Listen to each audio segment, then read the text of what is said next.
நாம் கிரீன்லாந்து நாட்டை எடுக்கவில்லை என்றால் ரஷ்யாவோ சீனாவோ கிரீன்லாந்தை எடுத்துக்கொள்ளும், அதை நான் நடக்க விடமாட்டேன் என்று அமெரிக்க அதிபர் ட்ரம்ப் கிரீன்லாந்து நாட்டை கைப்பற்ற நினைப்பதன் பின்னணியை உடைத்துள்ளது உலக நாடுகளின் கவனம் பெற்று வருகிறது.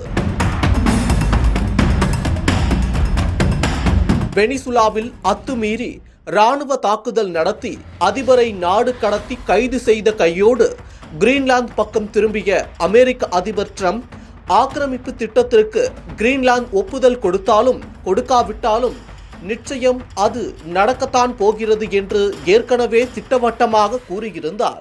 கிரீன்லாந்து வட அமெரிக்க கண்டத்தின் ஒரு பகுதியாக இருந்தாலும் அதன் கட்டுப்பாடு முழுவதும் ஐரோப்பிய நாடான டென்மார்க் வசம்தான் உள்ளது.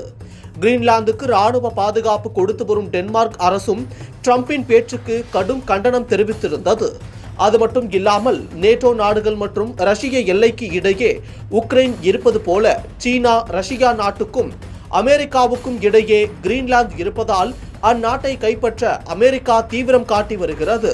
கிரீன்லாந்தை சுற்றியுள்ள கடல் பகுதிகள் தற்போது ரஷ்ய சீன கப்பல்களால் நிரம்பியுள்ளதாகவும் அதனால் பாதுகாப்பு காரணங்களுக்காக அமெரிக்காவுடன் கிரீன்லாந்து இணைக்கப்படும் என்று அதிபர் ட்ரம்ப் அண்மையில் தெரிவித்திருந்தார். அதோடு சீனா மற்றும் ரஷ்ய நாட்டின் இராணுவ நடவடிக்கை அதிகரித்து வருவதால் கிரீன்லாந்து நாட்டை அவ்விரு நாடுகள் கைப்பற்றினால் அது ஆபத்தாக கூடும் என்ற அச்சம் அமெரிக்காவுக்கு இருந்து வந்ததாக சொல்லப்பட்டது.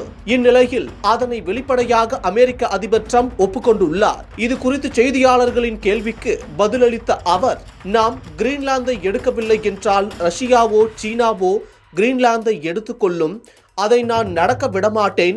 நிச்சயமாக கிரீன்லாந்துடன் ஒரு ஒப்பந்தம் செய்து கொள்ள விரும்புகிறேன். அது எளிதானது.